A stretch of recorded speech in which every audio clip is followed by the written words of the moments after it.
walk into a fertility clinic full of hope and anxiety, ready to take your next step towards your dream of becoming a parent. But instead of being offered a range of holistic options, you're slowly but surely funneled into IVF. Sadly, this is the reality for many couples in India. In the US and UK, the situation can be even worse. Patients are often given very basic treatments for years together until they are completely fed up and they turn to IVF due to desperation. In today's video, we're going to talk about the common gaslighting techniques used by IVF specialists in India to push you towards IVF. Now, if you have heard any of these statements I'm going to talk to you about, be aware and always get a second opinion. But just don't go to another fertility clinic. Seek out someone who doesn't only see IVF as their primary source of income. Here are some of the most common phrases to look out for.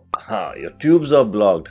Let's just go for IVF. Did you know that most tubal blockages, unless they are infected or surgically damaged, can be opened up by simple laparoscopic procedures? Oh, your ultrasound shows an hydrosalpinx, so we'll go ahead, clip these tubes and go for IVF. Now, in some cases, what looks like a hydrosalpinx could actually be a tubal edema because of endometriosis. Because I've seen so many horrible instances where normal tubes have been mistakenly clipped under the diagnosis of endometriosis. This is something that you have to be very careful about, because once the tubes are clipped, there's absolutely nothing you can do to conceive naturally again. Another condition that IVF clinics usually push towards IVF is for PCOD or PCOS. Now, what many of these clinics do is that they give just 3 cycles of stimulation with letrozole, and if that doesn't work, they are usually urged to try IVF. Whatever happened to PCOD drilling or superovulation? Now, I have heard a lot of IVF doctors call PCOD drilling as very primitive,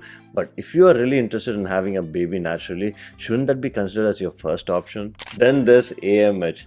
A low AMH level is another excuse most IVF specialists use to push you towards IVF. A low AMH doesn't necessarily mean a poor egg quality or a low ovarian reserve. This AMH value has to be paired with the ultrasound finding as well. I've seen women with different AMH levels in different cycles, and lab results can also vary from one lab to another. In fact, most women who have very low AMH have actually conceived naturally. That being said, now for women who have extremely low AMH and an advanced age, IVF may be a consideration. But for everybody else, they should explore natural conception methods either by stem cell therapy and other alternative treatments that are available. Remember, if your AMH is low, and it is also correlating with your ultrasound findings of having less follicles, give yourself a hard deadline. Try out everything else before opting in for IVF. And then there's the phrase, everything looks normal guys, but you've been married for too long, let's just go for IVF. Now, I've seen many couples who come into my OP and they've been married for several years but hardly had sex because of sexual dysfunction. For patients who do not have sexual dysfunction, however, laparoscopy is always the gold standard, at least in my opinion. So often what seems like unexplained infertility usually turns out to be something like a parafimbral cyst or minor alterations in the anatomy, or it could also be undiagnosed endometriosis. Now, once these issues have been addressed, a couple's chance of conceiving naturally can be increased by great amounts. So that is why, in my humble opinion, laparoscopy is absolutely essential for unexplained infertility. The problem with rushing into IVF is that if it fails, the emotional toll on the patients is absolutely immense. They start to believe that IVF is their only option, leading to a vicious cycle of repeated IVF attempts until they run out of money or even worse, hope.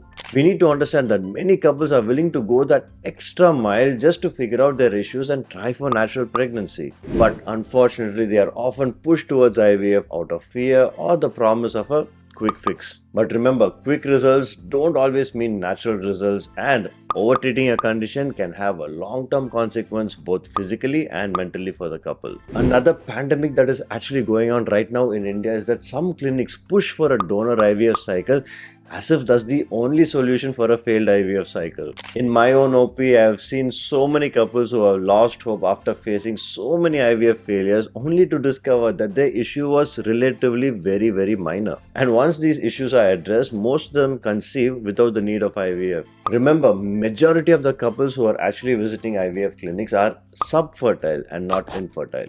If you want me to make a video on subfertility, let me know in the comments down below. The truth is there is very less skill involved in performing an IVF cycle and probably more skill required for performing laparoscopic procedures. If you want to learn more about the state of IVF in India, click the pop-up here. But wait, let's finish this video first and then you can go and check that out later. See, the calculation of these corporate IVF clinics is quite simple. The more number of IVF cycles they perform, it means more money. I'm not anti-IVF, I have an IVF unit myself. I'm just against unnecessarily using IVF, especially when it is not indicated. I think it's time for us to return to our roots. Let's stop becoming these baby-making factories and focus on a more holistic approach to fertility. I'm open to a healthy discussion. I'm not here to create a ruckus or start a feud, but to raise awareness and spark a meaningful conversation, if that is even possible. Because as doctors, if you really feel what I'm saying is wrong, then hit me up in the comments. I'm really here for a healthy discussion. Anyway guys, I hope you like the information I put out here.